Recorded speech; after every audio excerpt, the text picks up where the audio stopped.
Okay, perfect. All right. Hello, everyone. Again, my name is Joannary and Esperanza. I'm a third-year education major. And for my honors project, my honors capstone project, I did How Do We Perceive the American Dream? A critical analysis of the differences in Filipino-American perspectives of the American Dream. This project was under the advisement of Dr. Jennifer Nahara, who is the part of the Department of Ethnic Studies. Yeah. All right. So for my research, a little bit of the background and motivations of why I chose to talk about Filipino Americans. Previous literature discusses first generation Filipino Americans and more so about how higher education is the main motivation of achieving the American dream. On the other hand, I've also had personal reflections within my family and how they perceive the American dream is kind of different from what previous literature has already discussed.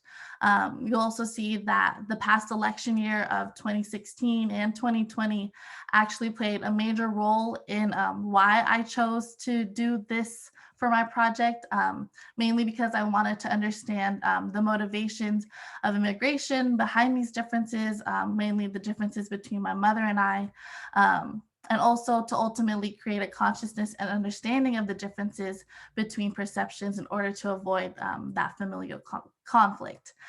There was a lot of arguments and disagreements that happened between my mom and I. So using this project definitely helped me gain a better understanding of where she came from and also a better understanding on her point of where I came from. So my main research question was, what are the differences and similarities in perceptions of the American dream between first generation and second generation Filipino Americans? It also takes into account following generations. It doesn't necessarily have to be just second generation Filipino Americans, but also the latter. And then a subpart of the question is, how exactly is Filipino identity maintained when immigrating to another country? So I'll go into that a little bit more as we go on. Now for my methods, I actually did a textual analysis. In this case, I was looking through primary sources, mainly book memoirs. In this case, it was I Was Their American Dream by Malka Gharib. Her memoir was actually my main source for describing the perceptions of second generation Filipino Americans, as she was a second generation Filipino Egyptian American. And then my other source was America's in the Heart by Carlos Bulosan. He took the perspective of a first generation Filipino American and his journey to America and the different struggles he actually faced while in the Philippines and while in America. Now, the second part of my research actually took the form of an autoethnography. I got influence from another autoethnography titled Failing and Finding a Filipina Diasporic Scholarly Home, a decolonizing autoethnography by Monica Ann Batak. My autoethnography was a personal reflection of growing up as a second generation Filipino American. So throughout my research, I talked about the different ways I grew up, whether it was with my grandparents, with my mom, and just the different ways that they taught me of how to maintain my Filipino identity while growing up as an immigrant in America.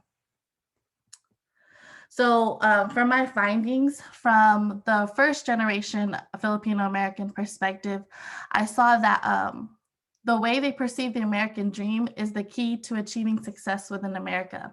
They have the traditional values of higher education and materialistic ideals. We see this in I Was Their American Dream by Malka Gharib, where she describes how her parents perceived the American dream. The American dream was seen as having a white picket fence around your house, or being able to have credit cards and use your credit to buy certain things, and having nice branded cars such as like a Rolls Royce or a Lamborghini. Those were what they perceived the American dream to be as. On the other hand, second generation Filipino Americans perceive the American dream as a stem from the sacrifice that was made by their previous generations. Throughout throughout Gharib's book, she mentions how her main motivation to get through school, to get through higher education, is because of the sacrifice that her parents made. You know, they worked so many long hours going to work, working double jobs, and she wanted to make their sacrifice worth it by achieving success in a way that they believed one could achieve success. And that was by having a good career and ultimately a family when they retire and different things like that. In terms of America's in the Heart by Carlos Bulosan, he talked about the American dream being just a way for a better opportunity. During his book, we see he talks about how he struggled as an impoverished person in the Philippines. There were many times where they had to sell part of their land, part of their home, just to have one of Bulosan's older brothers receive the higher education that was needed in order to become the gentleman in America, in order to receive that opportunity. And so he talked about how he was over just like the lifestyle he was living, and then how he traveled to America and the different struggles he faced just being in America alone, in a foreign country alone, without anyone to really turn to, without anyone to social network with, basically. So those are the different findings I saw from those two books. Oh, let me go back. On the other hand, for my autoethnography part, I talked about my personal experience growing up as a Filipino American. One example was how, when growing up, my grandparents were the ones that actually took care of me because my parents were working to provide a home for us. And one way that my Filipino identity was maintained was actually speaking Tagalog, which is the language of the Philippines, to my grandparents because they didn't understand English that well. One cute story is my grandma, every morning, she would make a cup of coffee. And then on the side, we would have a piece of bread. It's called pandesal in the Philippines. And with the pandesal, we would dip that in the coffee. And that was a staple breakfast item within the Philippines. And I didn't know it then, of course, but when I was finally given the opportunity to travel to the Philippines, I realized like that's what they eat. That's how breakfast is in the Philippines. And then also my identity was maintained through different cultural entertainments. For example, you guys have heard of telenovelas, Hispanic telenovelas. Well, in the Philippines, we have Filipino teleseries, which is the same thing. It's a drama show, but I would watch those all the time with my grandma, and I was able to practice be able to practice Tagalog because with the subtitles, they were in English right there at the bottom. But then I was able to also understand what exactly they were saying as they went on through the show. And then on the other hand, there was also game shows that we watched. One of them was actually called Wawaween. And I also included this in my paper, but this is like a little side note as well. Growing up, my nickname was Wowie because when they asked me what my name was, instead of saying Joannary, I said Wowie. And I had gotten that from the Wawaween show because they had like a little theme song like Wow Wow Ween. So I got influence from that, and I was able to practice my language through those shows, through bonding with my grandparents, having to speak to them in Tagalog, and different ways like that. And lastly, another way that my identity was maintained was definitely through Filipino food. Growing up, I didn't realize that there was a distinct difference between Filipino food and American food. I had just always thought, oh, this is just food that I eat. Some popular dishes are like adobo that we would have at home, or sinigang, or dinuguan, which is made of pork's blood, actually. So growing up, I ate those, didn't realize it was so different. And also, eventually, I learned how to make those different dishes. So in that way, because my grandparents were able to teach me how to make them, because my parents were able to teach me, my Filipino identity is being maintained as I grow up, and eventually through future generations with my future family. Now, in conclusion, while there are differences in perceptions, there are still similarities between first generation and second generation in regards to their perception of the American dream. The main similarity is that you need to work hard.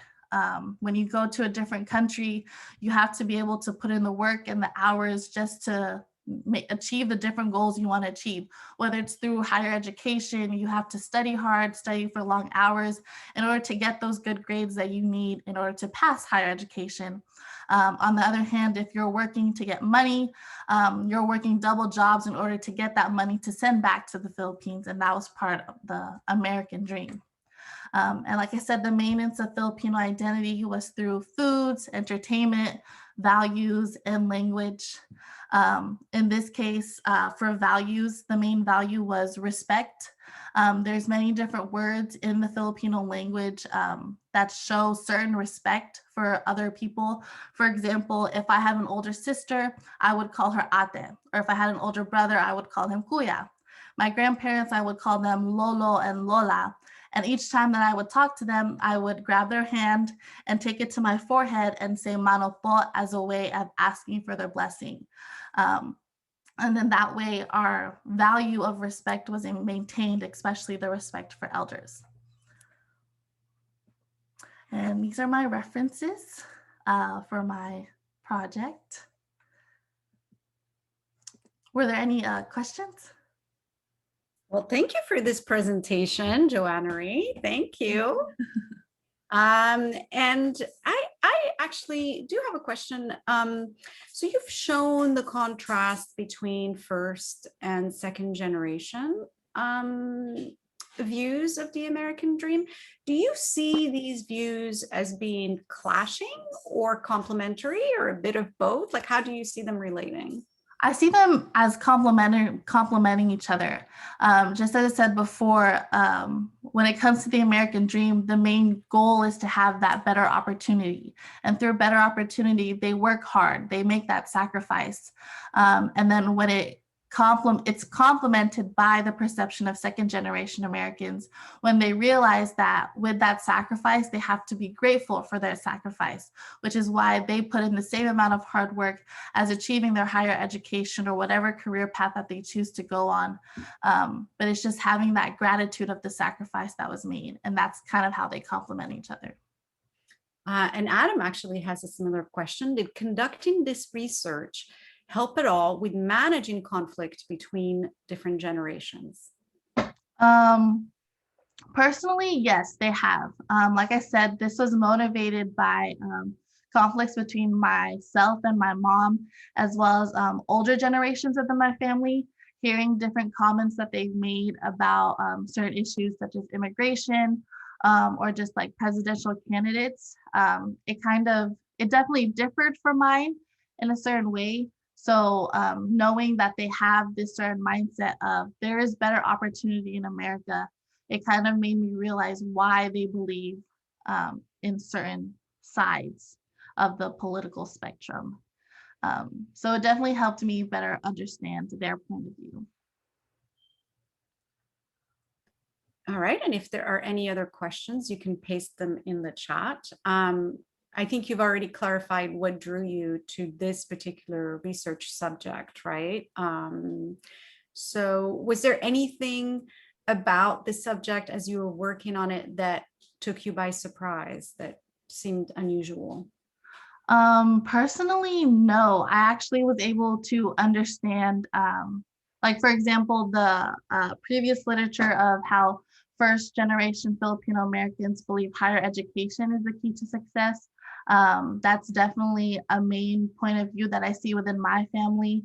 The main goal is to finish college. A saying is like, don't get a boyfriend until you finish college. You got to focus on school. Don't get married until you're done. So I definitely saw that within my family. So nothing really came as a surprise to me. And another example is actually in Garib's book, where she talks about how many Filipino Americans, they come together just to gather together, just to be together. And I saw that a lot growing up. Like I would see my extended family every other weekend for no reason at all. It was just to be with each other. So I was able to see a lot of similarities, which is really cool. And Jacob has a question. It seems from your findings that there are more similarities than differences between the generations. Do you feel that subsequent generations will uphold this trend or start to shift to more differences? I Uh, think, oh, sorry. Go no, go ahead. ahead. Okay, I think it really depends on the family because I have Filipino friends, and like I see the differences in how their Filipino identity was maintained, whether it's like by not being able to speak the language or not knowing the certain foods. So I think it really just depends on whether that family makes it their goal to say like transfer the traditions throughout the family, you know. So I Yeah, it really depends on the family. And relatedly, was there anything in your research that you wanted to investigate but didn't because of limitations? Yeah, the one part that I was thinking of going into was the educational pathway and how it leads to their career. Because there are stereotypes of Filipino Americans like being nurses, for example. So I kind of wanted to go into that aspect at first, but then it didn't really like fit my whole perception of the American dream, which is why I couldn't extend into it more. But I definitely want to look into that. So, All right. And one final question. Could you talk about anything that you learned or feel is distinctive about the Filipino first and second generation experience compared to other immigrant communities? compared to other immigrant communities, I would say the whole idea of togetherness or kapwa.